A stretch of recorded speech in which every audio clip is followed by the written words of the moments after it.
I've got a bowl coring system that lets you optimally utilize the timber from your available blanks. I'll shoot a separate video about my experience using it and all the operational quirks. But today, I'm going to talk about a few of the blanks I got while working through some apple tree logs. All my neighbors know that if they bring me a piece of wood, they can get a bowl in return. That's why whenever they're doing tree trimming, all the most valuable logs and roots from the whole neighborhood end up flowing into my shop. The work over the last few weeks involved an apple log and an apple crotch, both about 22 inches in diameter. If I didn't have the bowl coring system, all the inner timber from those blanks would have just ended up as shavings. But now, in addition to the big bowls I'm planning, I have the chance to get some smaller but equally valuable pieces.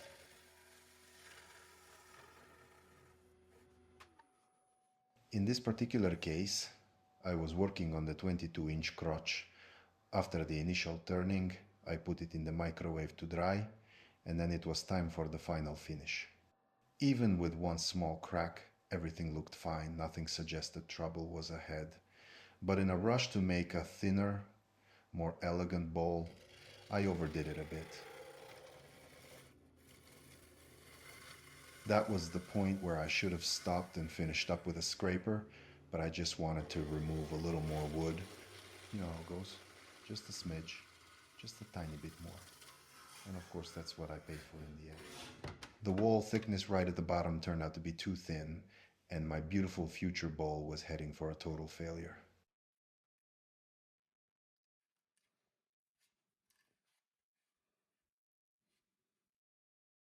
Feeling a little bummed, I pulled myself together and moved on to the next challenge. This time, it was a blank from an apple log with a natural edge.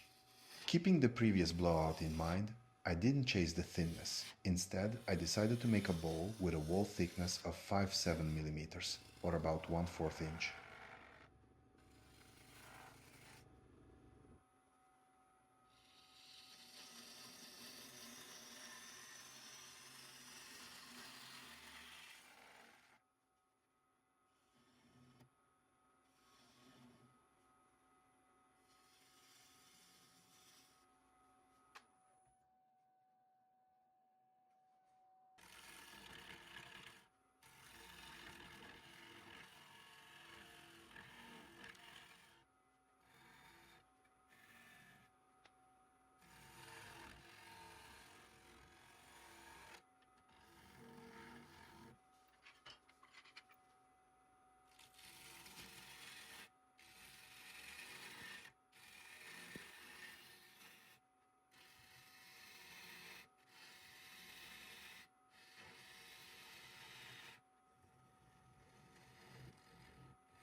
Green apple wood is great to work with. The wood is soft and is easy to turn. The initial inspection didn't reveal any cracks or problem areas, so after the rough turning, I sent my future beauty into the microwave.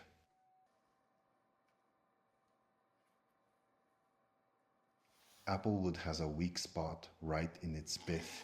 That's where cracks often pop up. In my case, it wasn't there, but I still made sure not to force the drying process and took everything slow and gradual.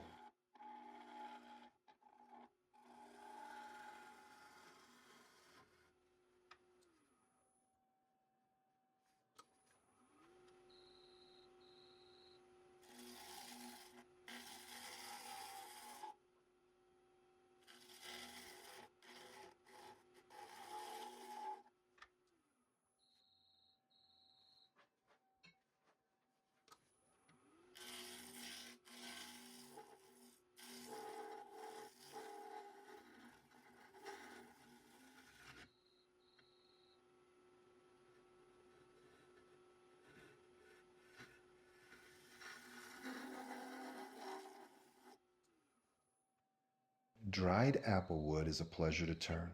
It doesn't leave any tear out and is easily handled by a scraper and sands smoothly.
I finished the final sanding at 400 grit.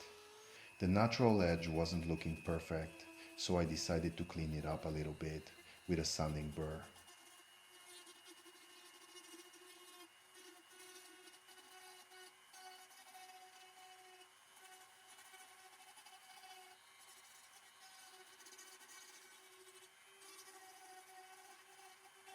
In the end, I applied walnut oil with added carnauba wax. It turned out pretty darn great. How do you like it?